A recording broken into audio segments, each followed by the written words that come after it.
That's just sports, baby.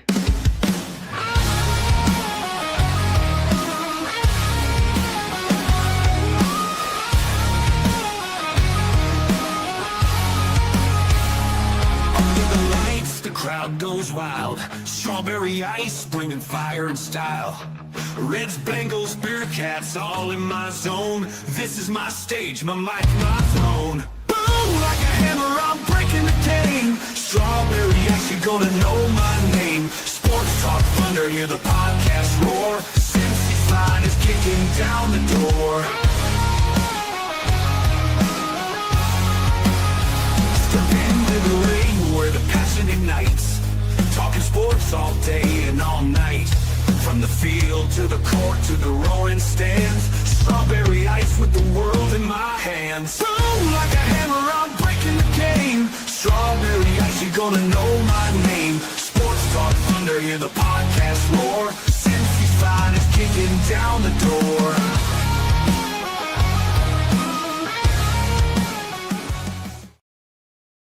Going on? Welcome to the show. This is Sports with Strawberry Ice. I'm your host, Iceman, Jeff Trenopole. And as always, I bring you sports from a West Side point of view right here in the great city of Cincinnati, Ohio. And you know it. I'll always come to you live from that ice cave. Shout out to my sponsors, T Properties, quality housing for quality people. Check out their website at www.tpropertiesllc.com for all your rental property management needs and your rental needs. And Party Lawn and Landscaping for all your lawn and landscaping needs. I don't know, you need your grass cut, you need a paver patio, you need anything. I mean, anything. Maybe you're a do-it-yourselfer. Maybe you want to buy some mulch, some gravel. Think Party Lawn and Landscaping. And, of course, Meyer Window Doors and more. I got them in my house. I highly recommend you get them in yours. Meyer Window Doors and more. And, of course, my favorite brewery, Cincinnati Lager House.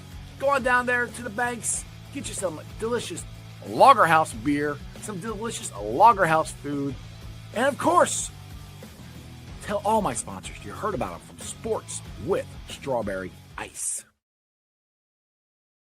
Of course, always shout out to all my great sponsors, Pride Lawn and Landscaping, T Properties, Lager House Cincinnati, of course, Meyer Window Doors and more. Make sure you get on down there. Go on down to Lager House tonight before the Reds game and drink you some delicious beer. What is up to everybody in the chat? We got PF2000J. What's up? And Lindsay's in there. What's going on? Not a very big chat today, but I'm glad you guys are here.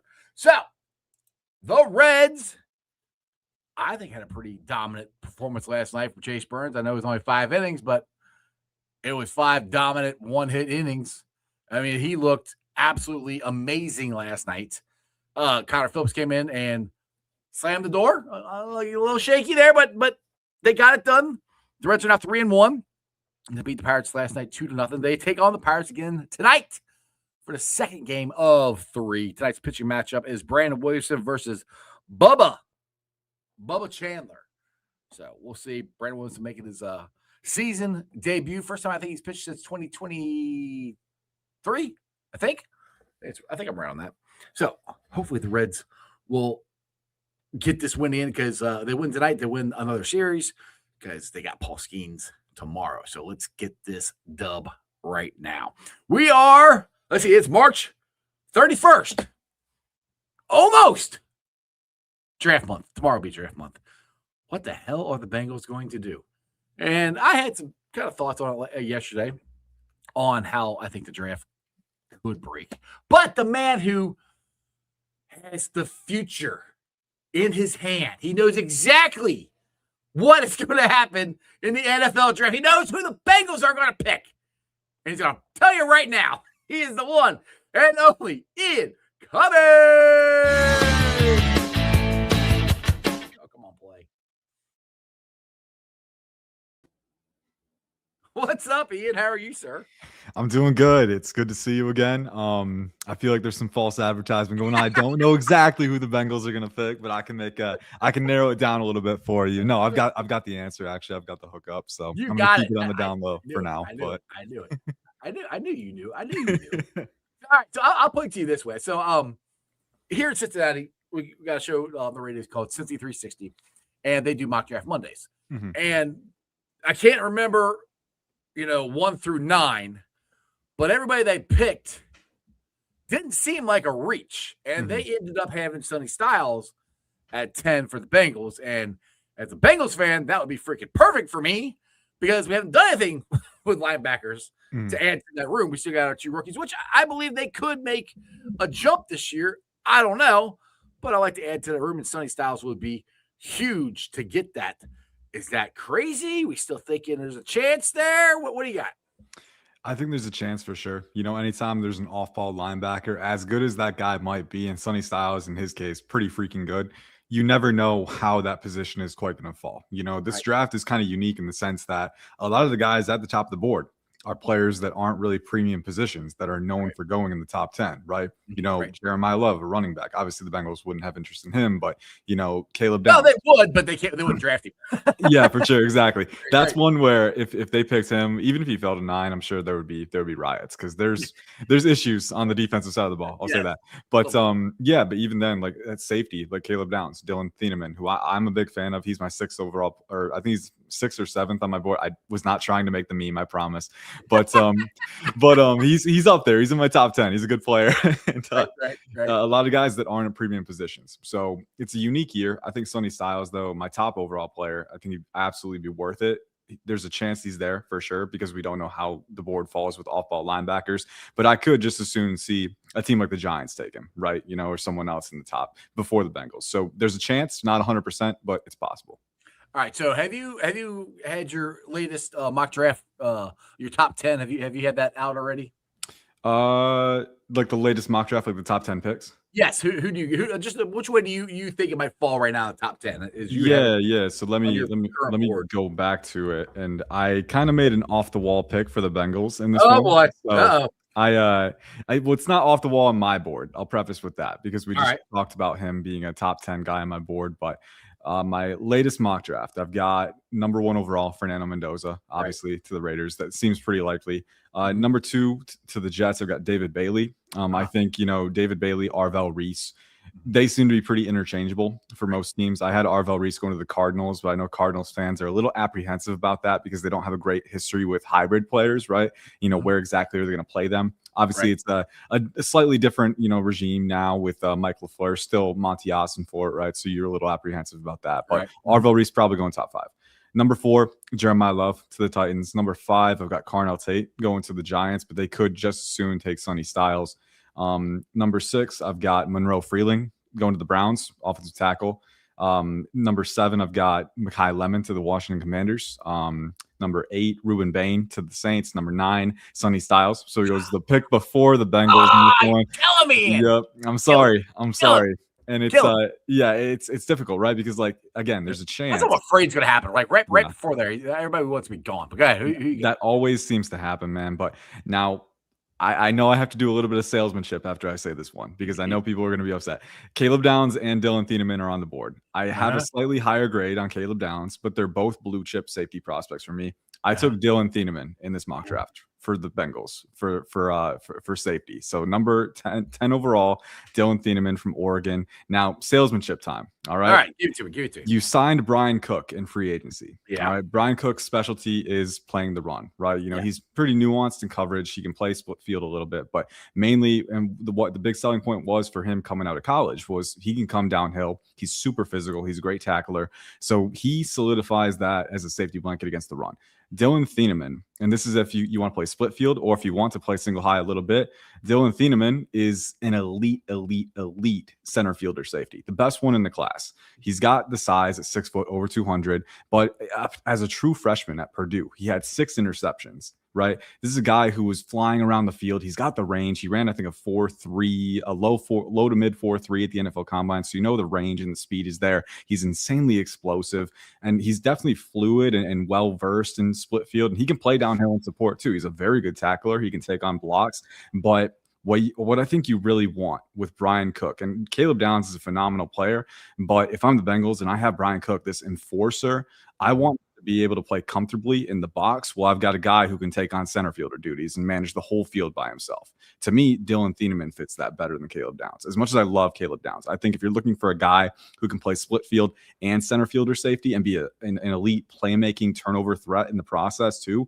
while also being to play support, Dylan Thieneman takes the cake for me. So they're both top 10 players on my board. I think for the fit alongside Brian Cook, I think Dylan Thieneman is the better fit. And plus with Caleb Downs, we know that there was potentially concerns about the knee being flagged medically, right? So that factors in a little bit too. But Dylan Thieneman is the top 10 prospect on my board. I think he's a phenomenal schematic fit and personnel fit for what the Bengals need on the back end. And the tape is phenomenal too. So I know it's going to be a little bit off the wall. It's not everyone's going to feel the same about it. But when Bengals fans and readers and stuff, when they talk about Caleb Downs being a viable option there, and he is, I think Dylan Thieneman deserves a little more credence as well. So that's the main takeaway.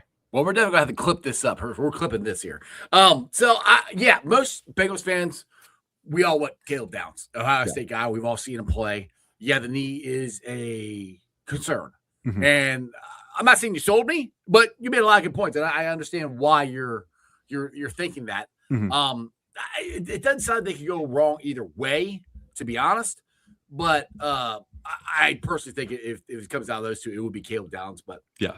What the hell do I know? I didn't think they should have drafted Shamar Stewart last year. I would have drafted Elijah Campbell. But yeah, that's just me. But Augie, thanks for this $2 super chat, brother. You are late. Go take a lap. Go take a lap. Go take a lap. What's up? What's up?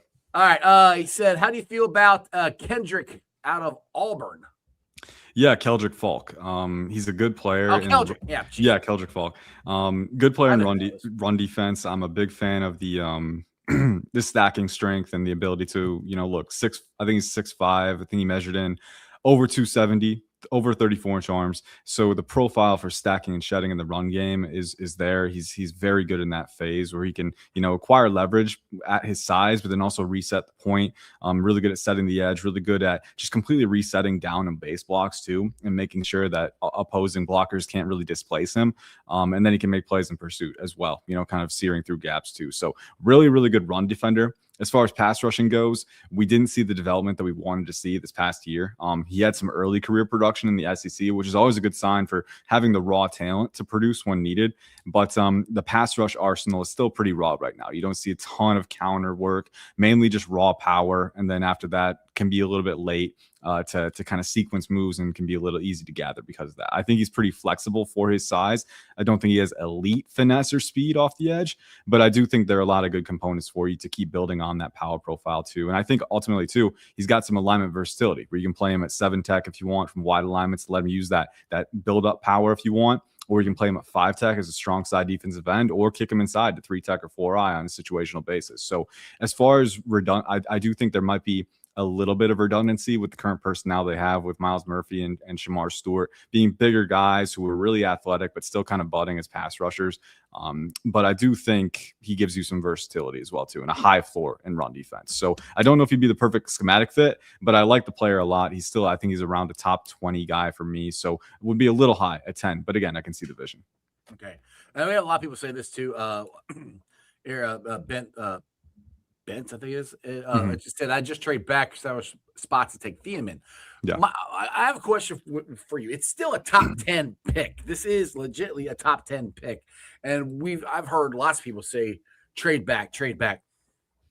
But there is there is a lot of value to taking a top 10 player. You're going to get, I think, a bigger impact player at 10 than you would be at 15, even if you got an extra second or third round pick. Don't you think? I mean, does the value that you could get at 10, or I know it probably depends on which way the board falls, but in general, you're going to get a higher impact player at 10 than you would if you drop back.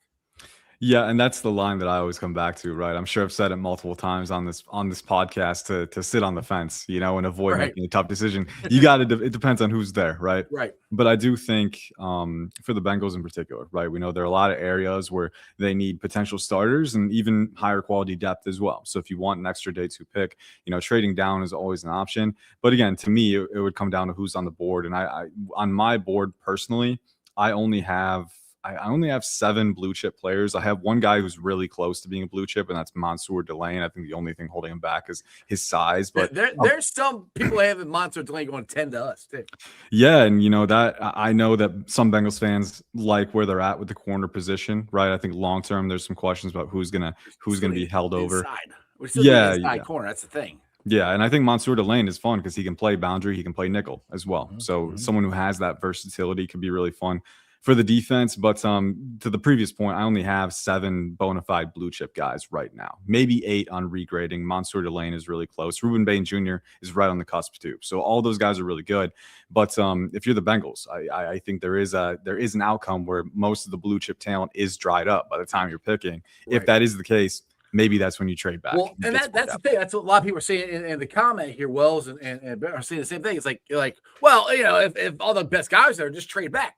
Mm-hmm. Well, if all the best guys aren't there, then what team's going to trade up to get them? I mean, if Bain, Styles, Downs, or Wood, I'll even throw Woods in there. Hell, Delane, I'll throw him. If any of these guys that we're talking about at 10, if they're all gone, who the hell is trading up to 10 to take something? That who's left? So that's all well and good. Like, well, yeah, all the best players got. We'll just trade back. Well, you got to have a team that goes, oh yeah, I want that dude.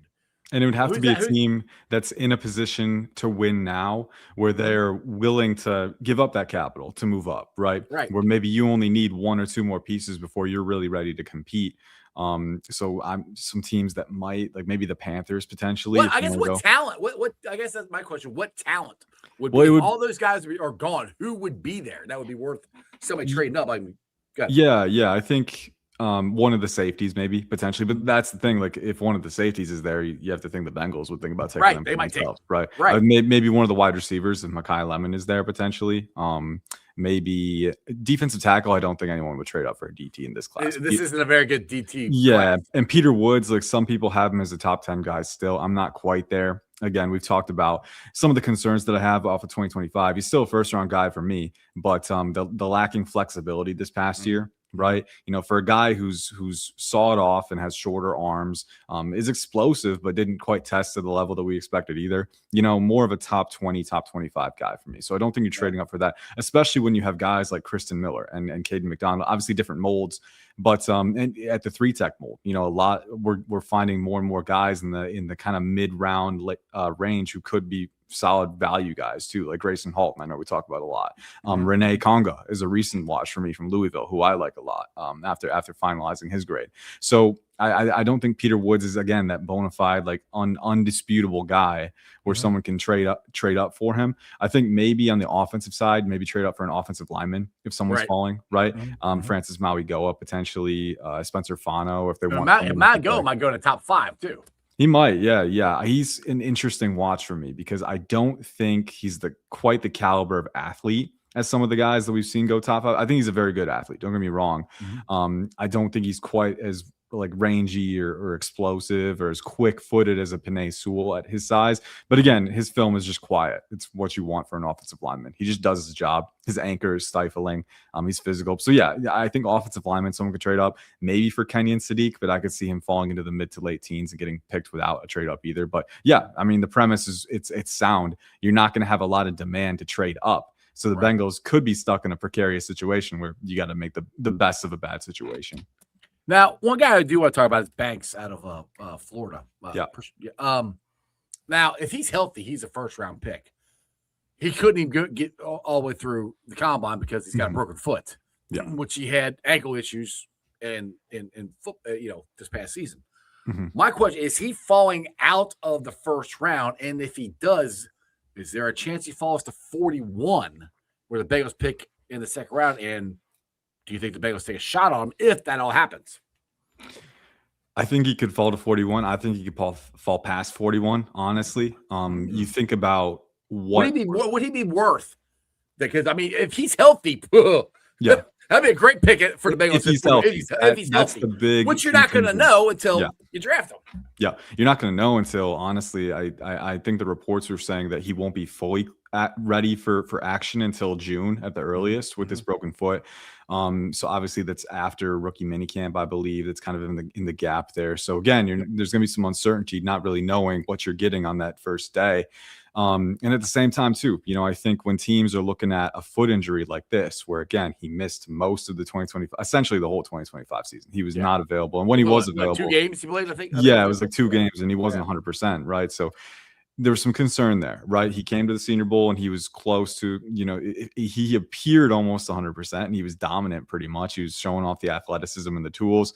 And then now we've got word that, he's got that broken bonus foot again, and it's not until June. So anytime there's a foot injury and there's a recurring foot injury, that's bad. That's a big red flag. It's a big red flag. Yeah. And especially for a guy who's 6'6", over 330 pounds, that is a lot of weight that he's transitioning back and forth, planning and driving on that. So there's a lot of uncertainty that comes with that. Now, everyone's injury situation, medical situation is different. I think there is a chance he could come back to 100% and be okay, but it's a lot of uncertainty there. And when you think about a team like the Bengals, who, yes, they have a need at defensive tackle. Yes, a dynamic talent like Banks would help a lot, but they also need that guy to be available, right? Yes. If it's not a guarantee that he's going to be. Ask Shamar Stewart. They didn't exactly. help out at all last year. Exactly. So it's one of those things where if he's not going to be available, I can see a lot of teams passing on that at least until mid to late round 2, right? Okay. Maybe even round 3. That's kind of my gut feeling. I think because the thing is, you don't know if it's chronic. That's the other thing. Is you don't, because once you start hurting your foot, breaking bones in your foot, it's not good. No, and it's not easy to come back from. For sure. And it's one of those things, like, you hope that he gets back to 100%, but it's possible that re-aggravation occurs, right? So there is a lot of uncertainty with it. I think at a certain price point, probably like you said, if he's healthy, if medicals aren't a concern at all, I think he is a first-round talent. But it's just one of those things where at a certain price point, he is worth it. And I think that, to me, that's mid to late round 2, early round 3. It's going to be different for every team. Maybe there's someone who takes a swing mid to late round 2. But to answer the question, I think he could be there for the Bengals at their second round pick. I'm not so sure they would even want to take him there. I don't know if I'd want them to take him, because we need, like you said, we need guys who can play and play now. I mean, his ceiling is unbelievable. Yeah, if he's healthy. Now there's another guy that I don't know if he'd be second round. I think he's more third round. But Greg wants to fascination with the Navy D tackle Robinson. Yeah, Landon Robinson, a fun player. Let me check my board here, because I think I have him in my top 100. He's my 67th overall player. So, oh my God, I did the 6'7" thing again. I'm sorry, but no, come on, man. I'm from Generation X. We do this at 6'7". Dude, Generation X, baby. Go ahead, I coach high school tennis, and my JV guys were doing it. Oh, every single day. It looks like it's the Cincinnati Reds home run celebration. I hope to God it's not. I see him doing this. Like, do you ever remember the? You might be too young for this, but did you ever see the movie Major League, the second one, the baseball movie? No, I might be a little too young for that. Yeah. Okay, well they do the original 6'7", but it's cojones, and they're going down here like this. So that, that would be better than 6'7". Anyway, I know. I don't even know what it is, man. Down on this whole thing. Go ahead, Robinson. Anyway, back to the draft. Back to the draft. Sorry. And real quick on Banks, I think if you do draft Banks, I think a better outcome would be to double up on defensive tackle, get someone that might provide a little bit more immediate production, someone who can kind of be a security blanket on day 3. I think in my mock draft, I actually gave them Caleb Banks in round 3. And then I stacked it with Nick Barrett, even front nose tackle in round 4. So again, if you're going to get Banks, I think double up just to get a little more security there. But Landon Robinson is a fun player. I like him a lot. 5'11", 293. Again, kind of fits that sawed off mold. The comp that comes to mind for me, and again, the player in mind for the comparison is a little bit heavier than Landon Robinson, but I think a mold that fits really well is a type of like a Puna Ford, right? The guy who's got a really low center of gravity. He's explosive for sure, and he's explosive enough to sear through gaps and penetrate, but then also has the sturdiness and the infallible leverage profile to hold up at the contact point, right? And he's strong. The explosive energy in his lower body really helps with take on. And resetting the point. And then he's got some pass rush ability. I think having such short arms it does get him tied up a little bit against longer blockers where they can gather him a little bit easier, right? So he's got to do a better job and be more efficient winning on his initial moves, or at least getting enough power displacement to get an angle advantage and counter off of that. But he's a really good player. He's a little bit alignment versatile. With Navy had him play at the fulcrum or close to the fulcrum at 1 tech, 3 tech, 5 tech. They moved him around a little bit. And he can split double teams with the knee drop technique, or he can one gap a little bit too and play really low to the ground and sound with his anchor and his leverage. So he's a fun player. I like him for sure. He's workmanlike. He's athletic. The biggest thing is the size, because there are certain situations where the length is going to hurt him, but that's okay. I think you had him more third round, right? That's third round. Won't be too high to get him. Might be that'd be a reach. I honestly think there's a chance not a chance. I think there's a good chance he falls to day 3, just because he's such a size outlier with being 5'11". The NFL tends not to like those types of guys, right? Or not unless they like him at a certain value, right? I think the value that they'll like him at is probably day 3. But I try not to adhere to what I expect the NFL to think with my personal draft board. I just kind of I just grade off of my personal scale, but he's around early mid round 3 range for me, and I think if you can get him on day 3, I think that's a potential steal, because I think he has a lot of good qualities to his film. All right, so let's just say the board falls this way and the Bengals do get Styles, which may or may not happen. Yeah.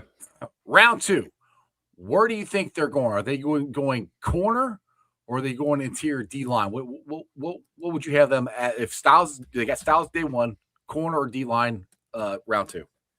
I think it's difficult, because that's a really deep spot for the cornerback position in this class. If they wanted to go corner in round 2, I don't know who they've shown interest in. Off the top of my head, I don't have the top 30 visit list. You might be able to help with that. But corner is one of those spots where in round 2, you have a lot of guys who could potentially project as good boundary nickel flex guys.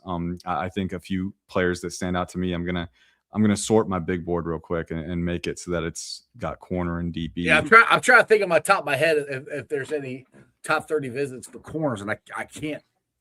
Nothing rings a bell. I'm sure the chat can help us out too if they have. Nothing rings a bell for sure. But we know with this team in particular, with Josh Newton is one example. They're willing to take a gamble, and I know they had Mike Hilton for a little bit, right? So we know that they're okay with smaller guys at the nickel position. Some teams like bigger guys, and some teams are strictly adhering to that. The Bengals seem to not be as discriminatory, at least when it comes to size. So you're looking at guys like Avion Terrell, if he's there. And I think I actually gave him to the Bengals in my mock draft. Ryan Sparks says Kilgore is a guy that he says he believes. Kilgore is a potential one too. He's a little bit bigger. He's around 6'1", over 210, over 32-inch arms. So again, a longer guy who's explosive and fast, has good ball production and ball skills, working up seams, kind of in vertical trail.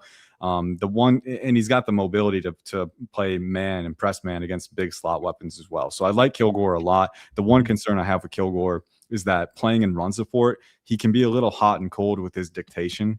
Sometimes he's a little more passive than he would like at his size. Sometimes he's going, he's pinning his ears back and he's attacking, right?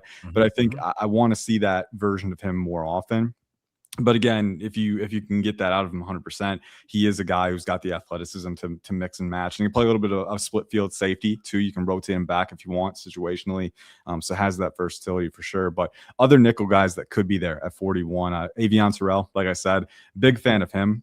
He had an insane number of forced fumbles in college, which is just representation of how good he is in run support. And it's not just the ability to peanut punch, but he's very willing to come downhill. He can blitz from the nickel position too. He's a pretty sound tackler as well. Sometimes the short arms hurt him with finishing, but is a pretty solid player there. And then in coverage, I love his ability to play. He can play press man. He can mirror motor and react in short spaces, or he can play zone and orient to route concepts and manage 2-on-1s really effectively too. So really cerebral, sound player who's got the coverage mobility, with the quick twitch and the fluidity as well. D'Angelo Pons is a really fun player. I know for him, the weight is going to be a concern. I was thinking 41 would be kind of high to get Pons, don't you think? Or because of the size and everything. I mean, I don't know. It would potentially be high in the NFL's eyes. I'll tell you, I have a top 15 grade on him.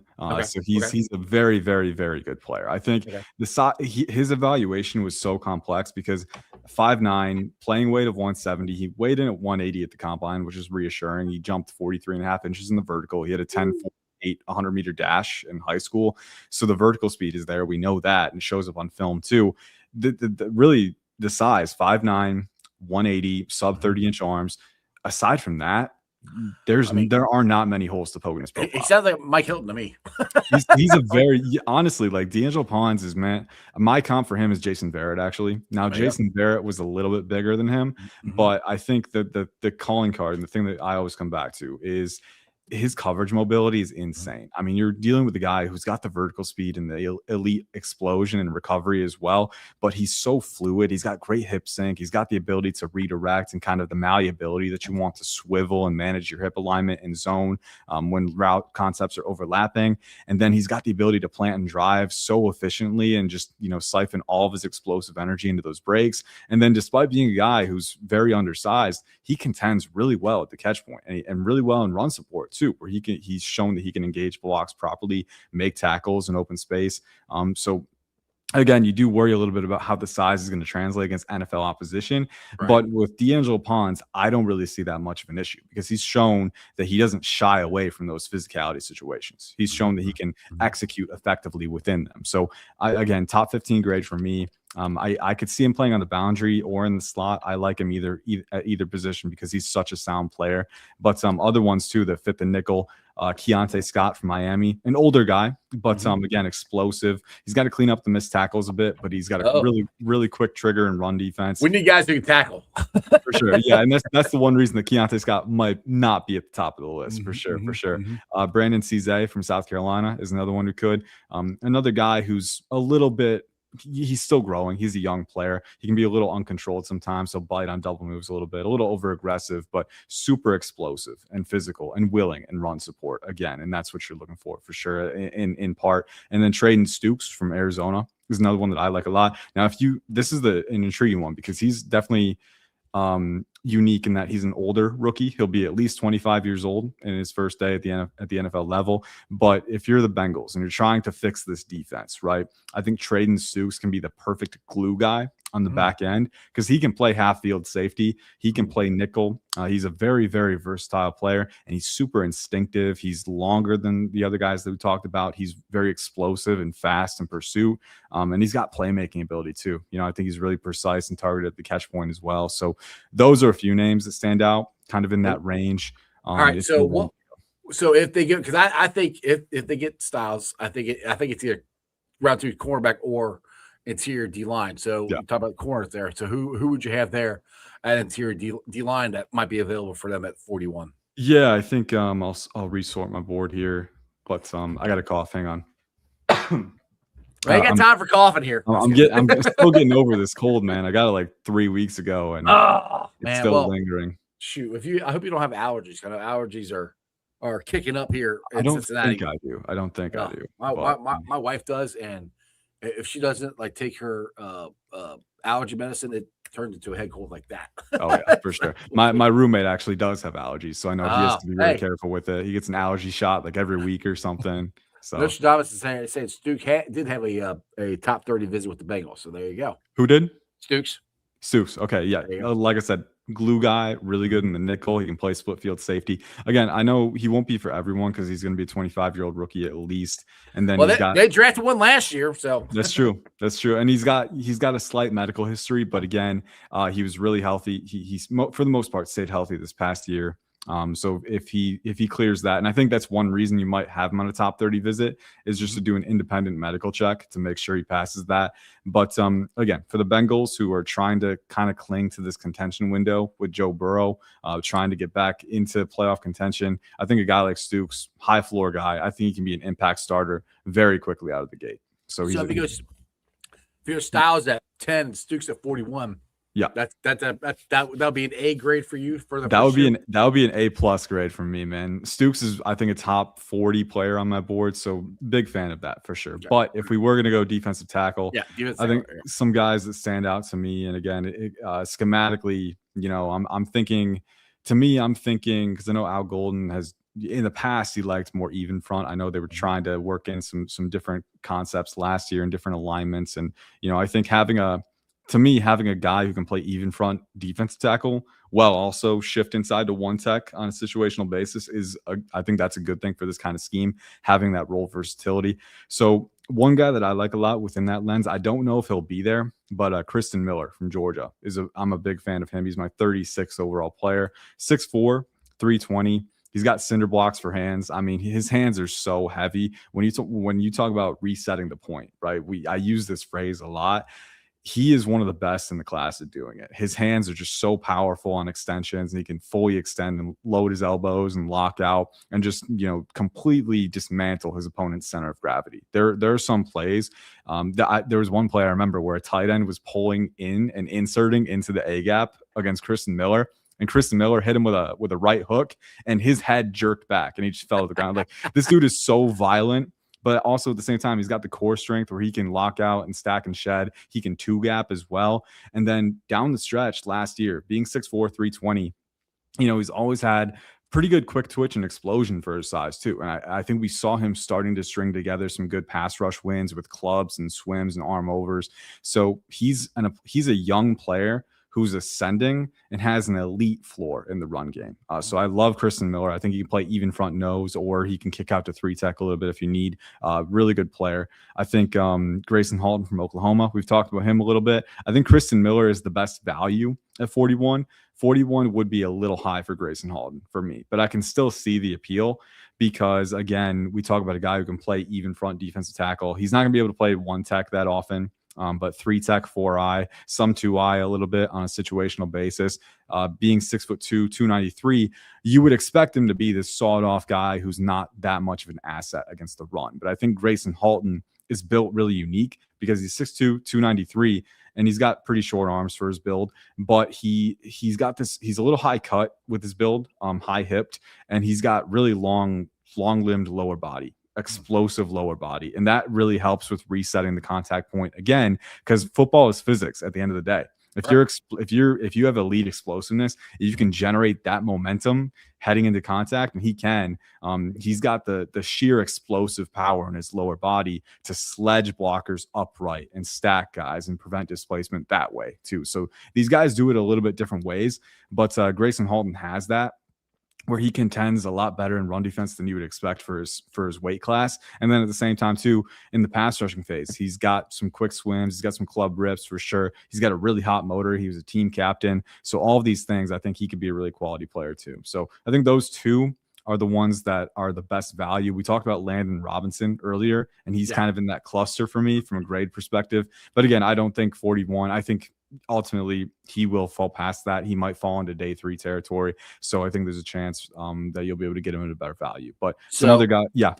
So I think it'd be a perfect draft. You get Styles, Stukes at 41, and then round 3, get Robinson. If you get those 3 right there, those are 3 potential starters. I think. For sure. And I think another guy that I want to bring up too, and I think I brought him up briefly earlier, but Renee Conga from Louisville is a player that I just got around to redoing my report. I actually sent a tweet out about him. It was either yesterday or a couple of days ago, but he is A+ athletic talent, 6'3", 299, 33-inch arms. And you're looking at a guy who's got, I think, a near 100th percentile of vertical and broad. I think it was like a 37-inch vertical and a 10.2 broad at 6'3", 299. That's certifiably insane.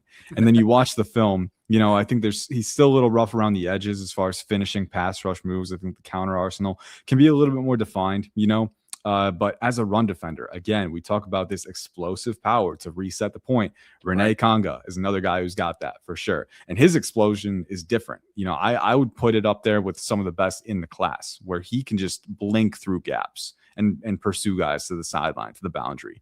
And then he's got the ability to, he's flashed the ability to 2-gap a little bit on the move, which is really inspiring.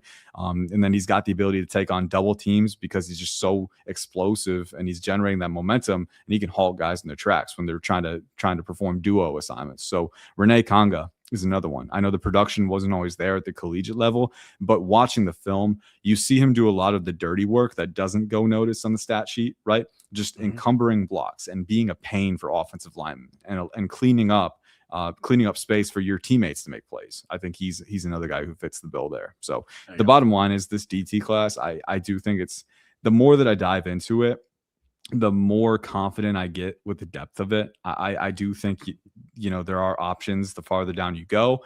But I also think at a certain point too, there's going to be some guys, some diamonds in the rough. And I think identifying that is finding guys who can contend at contact the way these players do. So these are some of the top names on my board within that context and guys who I think would be really good targets for them. Okay, we got a $2 super chat from Augie. Appreciate it. Said, Ian, round 2 of everyone who's left, who you want the most. Now, I want to preface it this way. Mm-hmm. I'm basing this on we get Sonny Styles or Caleb Downs at 41. Yeah, I hope it stays Sonny Styles, Mm-hmm. or not 41 at 10. 41. It's either could be linebacker or not linebacker, interior D or corner. I think they're going to go that way. With what you just said about those, which class is deeper? Which one could we wait? That we get just as good of a player in third round, but if we can't pass this person up or this position up at 41. If that makes sense. I would say, yeah, and I'll do this as a two-parter question. Okay. Who I would pick depends on, again, who's on the board. If D'Angelo Pons is there, I would say cornerback is the deeper position. Nickel is probably the deeper position. There are a lot of really good nickels in this class. And you could even wait until day 3 if you wanted.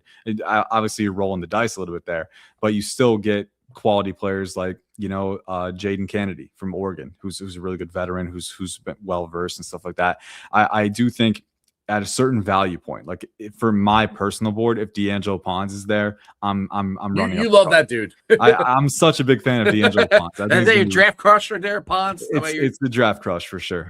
Short Kings represent, but he's a fun player. But Traden Stukes as well would probably be at the top of my board, just because the role that he would fill for the Bengals, not only be able to play nickel, but also safety and be a really good player at either spot. I think that's invaluable in the modern NFL, right? You need to be adaptable on the defensive line and in the secondary. Having guys who can shift around on a moment's notice, I think it can serve you well. So if D'Angelo Pons, Traden Stukes, if they're there, then it would take a lot for me to not pick them, especially with, I've got Kristen Miller as a really good player, but if he's not there, I'm looking at Grayson Halton, who would be a slight reach on my board. He's my 70th overall player. So again, more of a late round 2, early round 3 grade for him.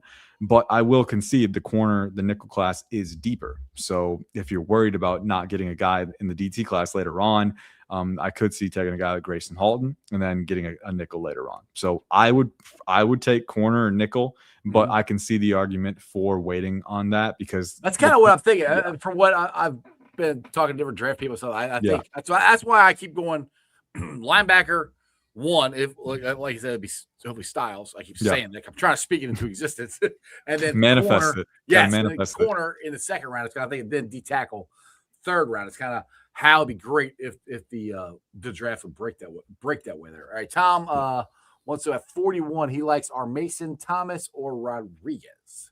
Okay. Yeah, and this is if they go DT or DB in round 1. Then Jacob Rodriguez, Texas Tech linebacker. I think he'd be a really good pick. I like him too. He's graded around that range for me. 40s, 6'1", 230, sub 31-inch arms, right? So the big hang up was the size with him in the lead up to the Senior Bowl and the offseason process. But as far as athleticism goes, it shows up on film. He's got the range, the burst, the agility, the fluidity, really good in coverage. Was one of the best players at the Senior Bowl. In one-on-ones, he was matching guys. He was doing really nice with his stem work. He was playing physical downhill. And then at the NFL Combine, I think he alleviated any concerns with the size adjusted athleticism, testing with, I think it was a 4.57 40-yard dash, really good explosiveness numbers, really good 3-cone as well. So you're dealing with a guy who's an elite athlete. He's undersized, yes, but he also has elite instincts and football IQ and reaction speed and angle IQ, right? And he's a pretty good tackler for his size too. There are some times where he'll fall off guys a little bit because the short arms isn't always able to wrap up quite as effectively.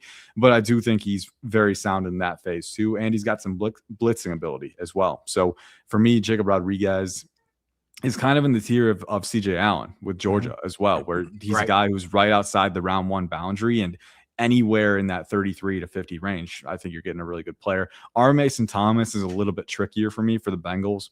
I'm not sure. The big hang up with me is one, the Bengals, they've shown a preference for bigger guys at the edge position, right? Guys who are 6'4", 6'5", 260 plus, long dudes who have the power profile, right, to kind of compress the pocket, and then move them around the front. Like if it's a NASCAR front, you want to move Shamar Stewart inside to 3-tech over top to guard and get him a running start. Like they want guys who can do these different things. And R. Mason Thomas is 6'2", around 250, sub 32-inch arms. So the size profile right away, it is a little bit of a concern. On film, you don't see him stack and set the edge as consistently as bigger guys, right? Mm-hmm. And there are times that he can get washed out in run defense because he just simply doesn't have the raw strength that other guys do. As far as pass rushing goes, he is a dynamic pass rusher. His first step is electric. He gets depth very easily and can create angle advantages at the drop of a hat. He can corner with his bend and his finesse. And then he's got the motor and enough of a speed to power element too, working from those wider alignments where I think he can provide some utility. For me, though, the biggest thing, if I'm going to draft R. Mason Thomas or any player within that mold, right, there's an obvious trade-off with run defense, and they're probably going to be more of a pass rush specialist early on. That's one reason I'm a little bit lower on Cassius Howell too, because I think you see that with Howell as well.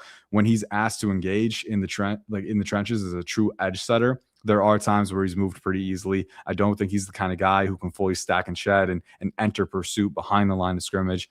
And then you have other guys too, like Romello Height. I think all of those guys have a little bit of a deficiency as far as being able to be weaponized on run defense too.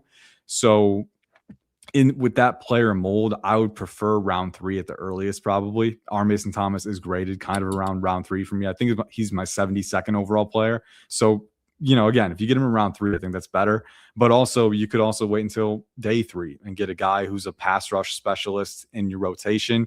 Or you could, I think in general, day 2, if I'm the Bengals, I'm looking for an edge. I'm looking for a guy who's got a better power profile, someone who can contend in both phases a little bit better. But at a certain point, adding a pass rush specialist can be a good thing. I think it's got to be the right value for sure. All right. Brad wants to know, any chance Galladay ends up a Bengal? He's one I wouldn't mind taking at 41 if you take Downs at 10 and Galladay at 41. What do you got? Yeah, he's one that could wind up a Bengal. I got to cough again. I'm sorry. I'm going to mute. You're all right. You're good. That's the professionalism right there. You mute the mic and then you cough. Exactly. I didn't want you guys to hear me struggling. But Jake Galladay could end up a Bengal for sure. I think. Let me check my board and see where exactly I have him. All right, he's 90th for me, so a little bit lower, but still, I think when you look at the size profile and the athletic profile, that's the big calling card with him, and the physicality as well. Being 6'4", 240, running, I can't remember what his exact 40 was, but you can see the range on film. I think it was a sub 4.6 or close to a 4.6. Right. But explosive guy, long strider range for sure, and the willingness to surge into blocks coming downhill. Fully encumbered. He's got the length to stack and shed when needed. I think the biggest thing for me, sometimes he gets caught with misdirections a little bit, and in coverage, I think he still needs a little bit more development there as far as refining his depth discipline in zone, his blind spot awareness against seam threats as well. To me, he's really more of an attacking Sam linebacker right now, coming downhill, encumbering blocks. I think he's a pretty good processor as well. So I think for the Bengals, what they had last year, right? Barrett Carter, we knew that he was a really good coverage player, but again, not always having the size to contend in coming downhill, and then sometimes getting lost in congestion when things are moving really fast. I think Jake Galladay helps a little bit with that. It comes at the trade-off of he's not a great coverage defender right now. I think that's one of the main reasons that he's a little bit lower on my board. But if you're willing to invest in that, I think he's got the size, he's got the speed, he's got the length, and he's got the physicality. And I think he's a high effort player too. So I would like him for sure. I think I'd like him more in round 3, but I like the physical skill set a lot. All right. Divine Thoughts here says Malachi Lawrence Hands, burst, motor. What's your thoughts on Malachi Lawrence? Well, he's got all those for sure. 6'4", 250, I think close to 34-inch arms. So again, a lot of the elements that you would want for a physical profile are there. And he had, I think, an over 40-inch vertical at the NFL Combine. I think a 4.51 40-yard dash was a really good 10-yard split too. All of those things show up on film. He's insanely explosive. He can run the arc. I think he's got enough bend as well. I don't think he's got elite hip flexibility, but again, enough to capitalize and reduce just enough when he gets an angle advantage with his burst. I think he's flashed the ability to sequence power rushes as well. I think he can be more consistent with that. We talk about the hands. I do want him to improve at keeping his energy channel sound. We're talking about fully unleashing with the hands and aligning your lower body to sustain that lower body drive and lower body power. He's not always the best at that. Sometimes he locks his hips out a little bit and those power rushes will stall out. Also in run defense, I think he stands to improve quite a bit in run defense. I do think there are times when he can get moved off his spot. I think his lower body, he can add a little bit more mass and lower body strength to his frame. Because sometimes he'll try and stack, but then get displaced, or he's not always the best at, fully establishing half-man relationships to occlude the C gap, right? So you're looking at a guy with Malachi Lawrence who's probably mainly a pass rush element early on in his NFL career. I think he's got enough in terms of motor and range and pursuit, like in backside pursuit, for instance, where he can at least be a presence there, the way that maybe R. Mason Thomas or Cassius Howell can't quite. But I still think he needs to refine his game there. That said, I think his pass rush bag is really appealing. He's shown that he can, stack counters. I think he's got a pretty nice swim move. He's got a dip and rip. He's got a chop rip as well. I love guys who can sequence those moves quickly, right? In rapid succession. I think Malachi Lawrence is that player. We just haven't seen it against top level competition as often. Where do you have him? Where do you think he's going? What round, or where do you think he's going? I know he's been in some first round mocks for sure. And I think part of that is because, after the top guys, there's a little bit of a gap there. I think he's more of a round 2 guy, and he's 49th on my board. So I could see him going mid round 2, early to mid round 2. I think if someone loves the testing, they could take him earlier in round 2. 41 too high? I think 41 is just right. I think the athletic traits are good enough that, I'll be willing to take him there, but also know that, even though he's over 250, even though he's got near 34-inch arms, I don't think he has quite the power element that you would expect from that. I still think he's improving at maximizing that. I think it's going to take a little bit of time. It's going to take a little bit of mass added. If he can get to 260, that's perfect, but 255, I'll take that. But you're still working with that. You're still working toward that. But again, the athletic upside is very, very prevalent. And again, there are really bright flashes of pass rush execution on film too. So I think 41 is just right. Like I said, just a touch high on my board, but I can see the vision because it's a premier position and he's got high-end athletic talent. All right. Dustin, thanks for $5 super chat. He said, can you guys explain to Bengals fans that drafting a DB in the first round is actually a good idea? Shutdown corners do so much for your defense. I agree. I mean, people are freaking out if we draft a DB at 10. I would be okay with it. I mean, I'd rather have, like I said, have Styles. But I mean, like I said, Tom here said McCoy ran a 4.3 today in his pro day, so he's torn between him and Delaney. So I mean, good. Speak on the drafting of a shutdown corner in round 1. Yeah, for sure. Well, I think the discussion of corner versus defensive line or linebacker, for instance, is really interesting because I've been torn on that for a while. I don't think I tend to not have too big of a preference toward defensive line or corner or secondary because they operate in symbiosis, right? Mm-hmm. If your corners are covering and keeping those options closed for longer, that gives your pass rush more time to get home. Yeah. But also, if your pass rush can't get home, I think it's a lot harder for a corner to keep doing his job 5 seconds, 6 seconds into the rep, right? So I would lean pass rush and defensive line and trenches a little bit more. And when you look at Sonny Styles, right, we talk about him. He had over 30% pass rush win rate on blitz reps in 2024. He had 6 sacks, 6'5", 240 with high 4.4 speed, the explosion, the bend. He's got some of that blitzing utility too. So I think, for me, Trench Catalyst gets weighed a little bit more, but then if the value of the board doesn't line up with that, right? Like Mansour Delane, Jermod McCoy, they're both top 12 players for me. I don't have a top 12 defensive tackle, not even close to it. The edge guys that I have, I've got Ruben Bain, I've got David Bailey, Arvell Reese, but I don't think any of them are going to be at the board when the Bengals pick. So then it goes to, okay, well, maybe the best value adjusted options that we have are going to be corners and defensive backs, right? And speaking to the guys that are available, Jermod McCoy and Mansour Delane, I see a lot of people going on in the comments. They're both really good players. I'll say that right now. I think Jermod McCoy, to me, has a little bit better coverage mobility and speed and explosion. But again, it's marginal. Mansour Delane ran really fast at his pro day too. And I think on the film, you'll see that the vertical speed is not much of an issue with him. He doesn't get stacked often, so I think for both guys, it's an asset. I think Jermod McCoy gives you a little bit more in terms of fluidity, right? Over top breaks. I think he's one of those guys who's just insanely malleable, and he's a great playmaker. He's a great turnover threat. But Mansour Delane is a pretty freaking good playmaker as well. I think his forced incompletion percentage from this past year on targets was over 30%, which is, again, insane. I mean, this is a guy who was certifiably locked down. So I have Mansour Delane a little bit higher as my CB1. And I think for the Bengals, he'd be the preferable option. Jermod McCoy is a little bit more fluid. I think he's a little bit more explosive out of breaks and a little bit faster on the top end. But Mansour Delane, to me, still passes the thresholds that you would want for explosion and speed and fluidity and agility. And again, I think he's a little bit more, I think he's better in run support as well. Jermod McCoy is competent in run support. I'd say he's slightly above average, pretty close to average. I think Mansour Delane is excellent in run support. He comes downhill with a quick trigger. He can engage blocks. He can attack, crack, and replace blocks. He's a really good tackler as well. And then in coverage as well, he can play boundary in the nickel. I think Jermod McCoy is a little bit more confined to a boundary guy. So for me, if we're looking at what the Bengals need, right? They need a lockdown corner for sure. They could use it.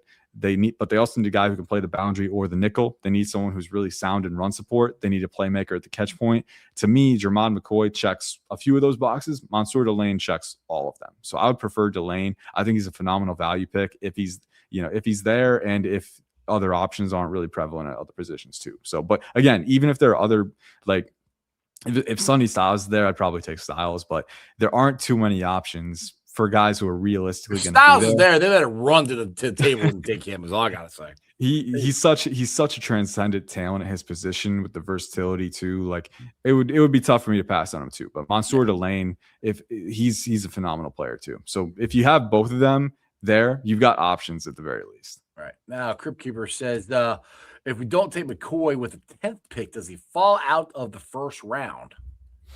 I don't think he falls out of the first round. I think, especially after he ran at his pro day today and showed that he's at least close to fully healthy. Now, I will preface by saying this: coming off a torn ACL, it's just as important to see how they transition, how they cut, make direction changes. So right. I haven't seen the on-field workout yet. I'm hoping that I get a chance to catch it at some point, but you want to see how he's transitioning, doing those drills.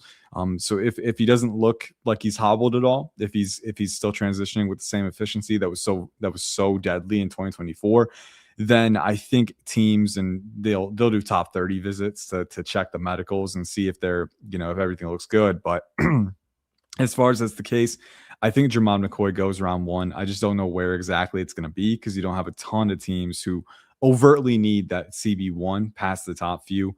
So we'll see. But I think he goes round 1. I think it's just a matter of where. All right. Sonny Styles, round 1. McCoy, round 2. Let's go. Let's do it. Let's do it. That would be incredible. I mean, hey, Will Johnson last year, that would be freaking believable if that happened. For sure. All right. Nostradamus here. Ian, what about Sam? I'm going to mess his name up. Head Tech? Sam Hecht. Hecht. Okay. Hecht. Yep. There you go. That's an interesting pick because it's a future-minded pick, obviously looking for the future past Ted Karras at center. But I like Sam Hecht a lot. He's my center 1 in this class. I really like him in zone schemes. I think he's really good at keeping balance while working on the move. He's super athletic, but also I think he's very flexible in his hips, so he can work across face, across gaps with his explosiveness, but then also hinge around on reach blocks with his hip flexibility, right? And for a guy who's around average weight, average mass, he's got a pretty good anchor too in pass protection. I think he's really good at using that synergetic, lower body placement, but then also active hands, making sure he can gather and latch on guys. And then I think he's pretty good with calling out blitz threats too and kind of staying alert. So my center 1 Again, I think rangy in the run game, angle sound, and then has a pretty sturdy anchor and pass protection relative to his size profile. And the flexibility also helps him absorb power too. Some guys who are stiffer can't always redistribute force like that, but I think Sam Hecht does a pretty good job. So the only thing, there's a trade-off if you take a center at 41. That's one pick in the day 2 range that you're not using on your defense, right? So that's the trade-off. I think this center class is deep enough that I would be willing to wait and get more of a developmental guy later on, or there's some guys who could be really good values on day 3. But Sam Hecht, you'll never hear any complaints from me about the player. I think the player is really sound. I think it's a good future-minded investment. It's just, is it the right pick for the Bengals right now who need immediate help on defense? That's a luxury pick if the Bengals can take the best player available, but they're put themselves into a point where they got to draft for need. So I do want to reiterate, I like this center class a lot. I think you'll have options on day 3. You'll have guys who are potential converts from tackle to center. Delby Lemieux from Dartmouth is one who I like a lot. Fabechi Nwaiwu from Oklahoma is another one. Yeager Burton from Kentucky. Brian Parker II from Duke. So there's options. I think there's reasons where they can. Sam Hecht, if you take him, he's a really good player, but I would lean investing in the defense and hitting center later. All right, Tom here's got a statement. If we take either, does that mean Dax may be gone? If we keep DJ, will be the same dilemma? From what I've read, they're trying to sign both Dax and DJ Turner, which would be different from what the Bengals have done in the past. To me, if they draft one of those 2 corners, you're kicking Dax on the inside is what I think. But who knows? We'll see what happens, what the Bengals do, because the Bengals are wild cards. They do some unusual things sometimes. With that being said, sure. Ian, I appreciate you, man. You've been on for exactly an hour right now, man. You rolled through it. I know you're playing hurt here. I appreciate you coming on. As always, do me a favor, plug some stuff before I let you go. Yes, sir. Well, hey, any of you listening, you can follow me at IC_draft on X, formerly Twitter. Any questions that I wasn't able to get to, feel free to tag me and I'll respond to it.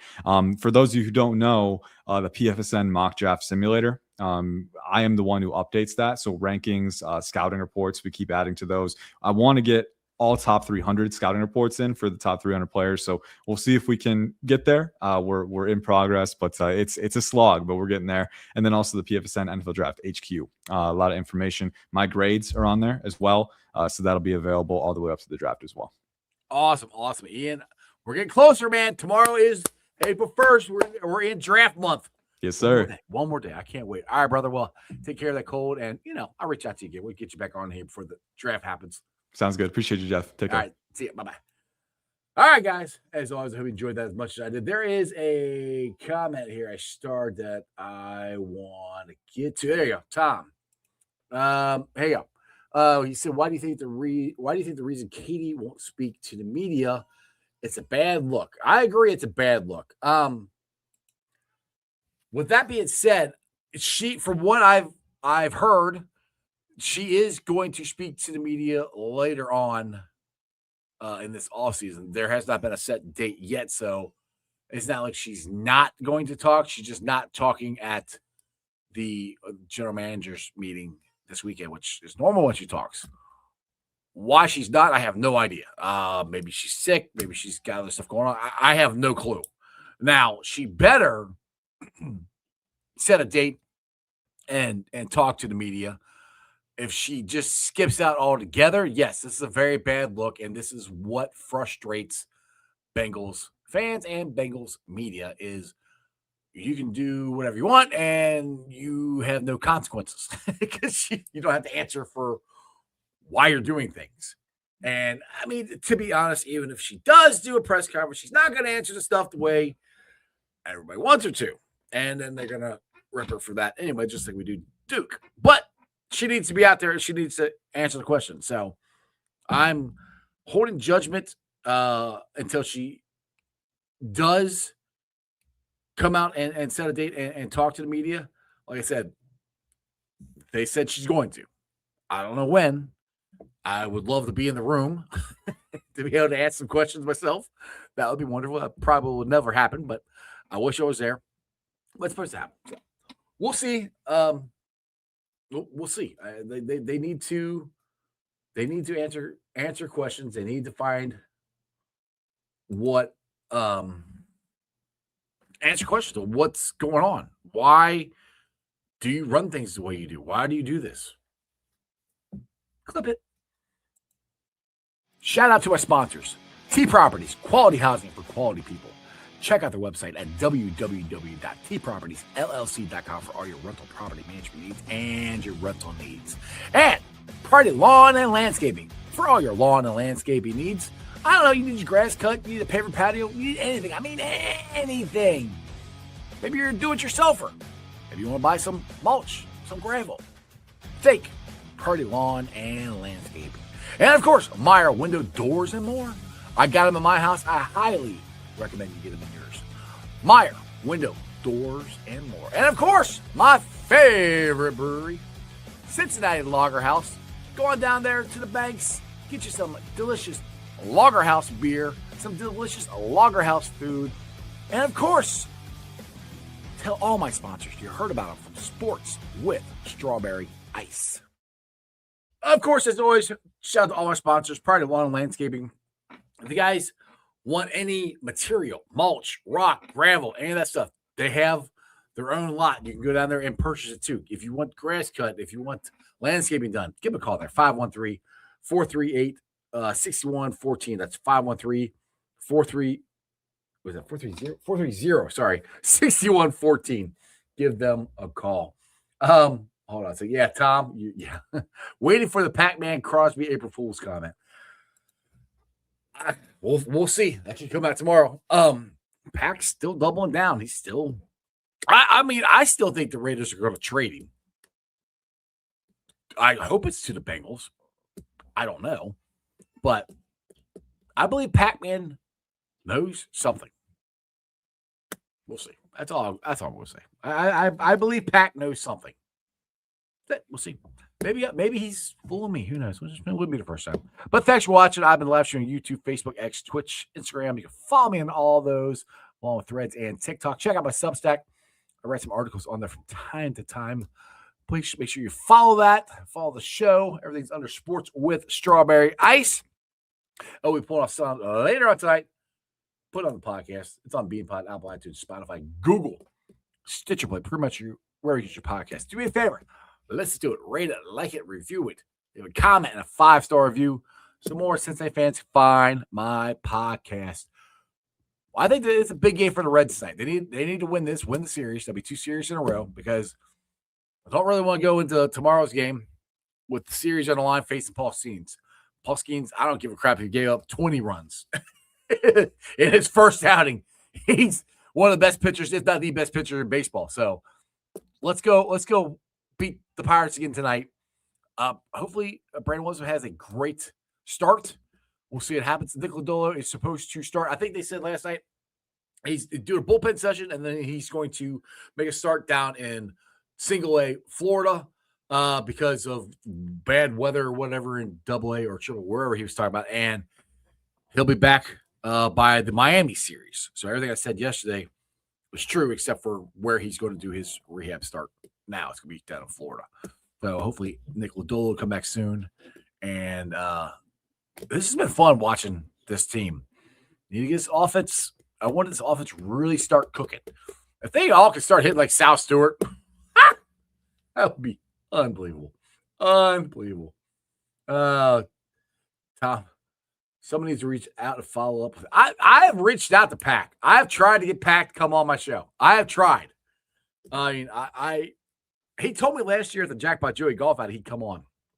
And so far he hasn't. So, I mean, he has answered me on DMs before. And he said, sure, yeah, I'd be happy to. But then he never answers back on what day. So, we'll see. Pac, if you're watching, come on the show. It'd be fun. Chad, if you're watching, come on the show. Because you quote tweeted my invite, for the show last week to come on. And I got nothing either. So, still trying to get Chad. Still trying to get Pat Mack. Still trying to get Evan McPherson. He told me 5 years ago, he'd come on the show. Hasn't come on yet. Tweet all those guys out. Say, hey, come on, Ice the show. All right, you guys have a wonderful day. I'll see you back tomorrow. We got Alex Meacham, former Bearcat. We're talking all things college basketball. and our Bearcats with Jared Calhoun. Of course, we'll talk some Reds and some Bengals as well. It's mostly going to be Bearcats, which means most of the people aren't going to watch it, but I don't care. It's my show. I like the Bearcats. We're going to talk Bearcats tomorrow. But remember, go Reds! Who Dey for life? And throw it up. That's your sports, baby. See ya!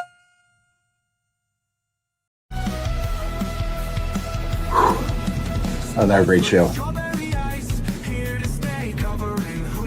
You guys still here? The show's over. You can come back tomorrow. I'm out of here. See ya.